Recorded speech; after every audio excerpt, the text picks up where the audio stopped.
This one is about the intelligence of our species, Homo sapiens, and ironically, it has about 25 different grammar points going on in the same question. So they really are giving us a workout in this one, a workout for our intelligence. So first of all, the idiom.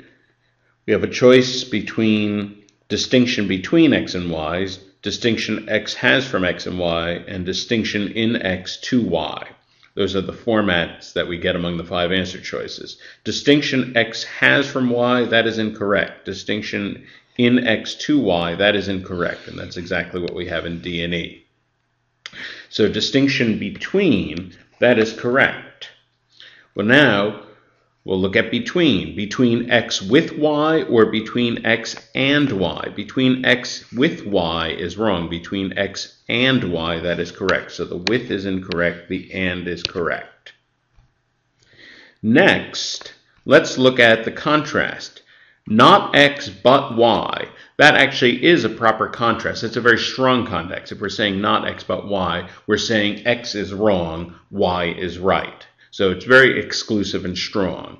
As opposed to that, if I say not so much x as y, that's a difference in emphasis. Yes, x is true, but y is more true.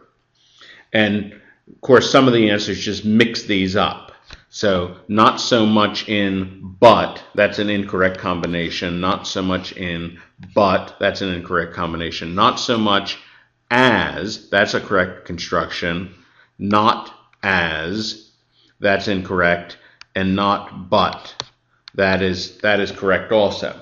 Well, the not but would not be appropriate here. What we're talking about is the contrast between specific skills that Homo sapiens have as opposed to our ability to extend knowledge from one context to another.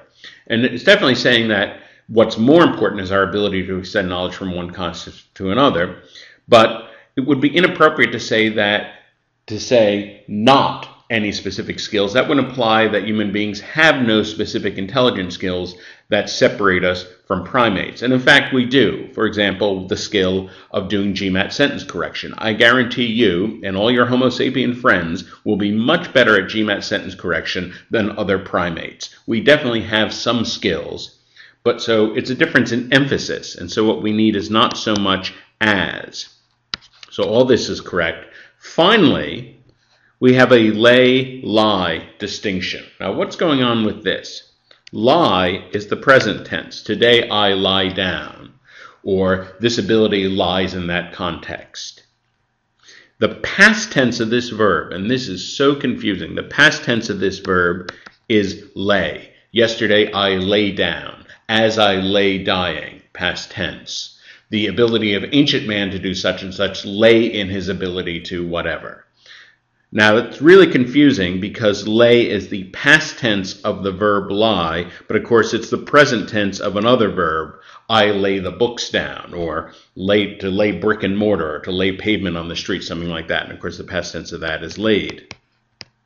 And so this is one of the most confusing points of the English language. Well, first of all, in this context, we're definitely talking about location. We're not talking about putting down bricks and mortar. And we definitely want to be in the present tense. We're talking about present tense ability of Homo sapien. So we need lie, not lay.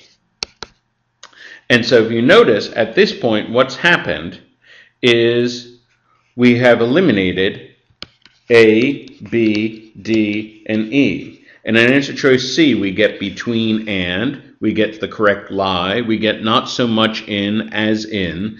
C is the only one completely free of grammatical errors. It is sleek and it is intelligent and an intelligent tribute to the intelligence of Homo sapiens. It is the correct answer.